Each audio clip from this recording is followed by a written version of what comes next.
Ngayong araw mga buddy, pupunta pala kami doon sa birthday. Kaya kami pumunta doon mga buddy dahil birthday pala ng auntie ko. Ilang oras namin paghanap sa ilang bahay mga buddy dahil hindi pa kami doon nakapunta. Parang nahihirapan na kami sa paghanap sa kanilang bahay mga buddy. Kaya mga buddy, tinawagan na ni kuya para matanong niya kung saan banda ang bahay ng auntie ko. Bago kasi silang lipat din eh. Sakay ko nga pala ang pamangkin ko mga buddy. Siya nga pala ang aking pinahawak ng aking cellphone mga buddy para makuhaan kami ng video. Wala kasi akong videographer kaya siya nilang aking ginagawang videographer. Alam nyo ba mga buddy, sobrang hirap talaga ng daanan din eh. Alam nyo ba mga buddy, hindi lang lubak-lubak ang aming madaanan. Meron ding putik mga buddy, sobrang kapal pa naman. Ayan mga buddy, sobrang nahihirapan talaga ako sa aking pagmaneho. Siyempre makikita nyo mga buddy, ang kamay ng aking pamangkin nangangalay na.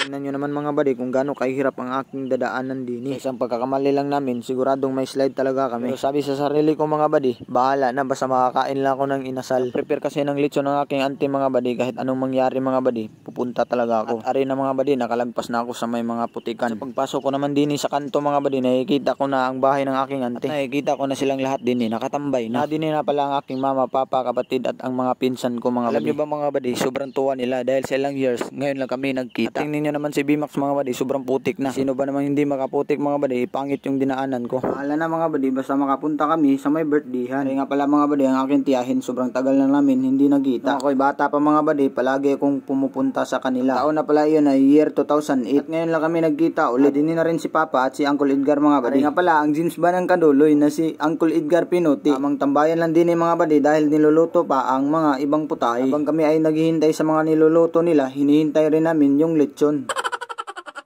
Dahil hindi na ako makapaghintay sa lechon mga buddy, kumuha na rin ako ng lumpia para makakain ako. Dumating na rin ang aking lalaking kapatid mga buddy. Dahil pinapalo up nila yung nagluluto ng lechon. Sabi niya daw malapit ng maluto. Sabi ko naman sa kanila mga buddy, pakibilisan lang. Dahil gutom na yung mga taong naghihintay din eh. Ari naman sa Uncle Edgar mga buddy, walang problema, palaging lang tumatawa. Ari na mga buddy, dumating na ang lechon na in-order nila. Pala ang aming handa mga buddy, lechon, lumpia, bami, at siyempre mga buddy, iba pa. Ari nga pala mga buddy, ang aking tiyahin na sobrang bait. Matagal na kaming hindi nagkita at ngayon lang kami nagkita ulit. Kunting silip lang din sa bahay ng aking tiyahin mga buddy. Dahil nakahanda na yung mga pagkain mga buddy, hindi na kami nagpaligoy-ligoy pa. Inumpisahan na namin ang aming pag-prayer. Prayer muna tayo bago tayo kumain.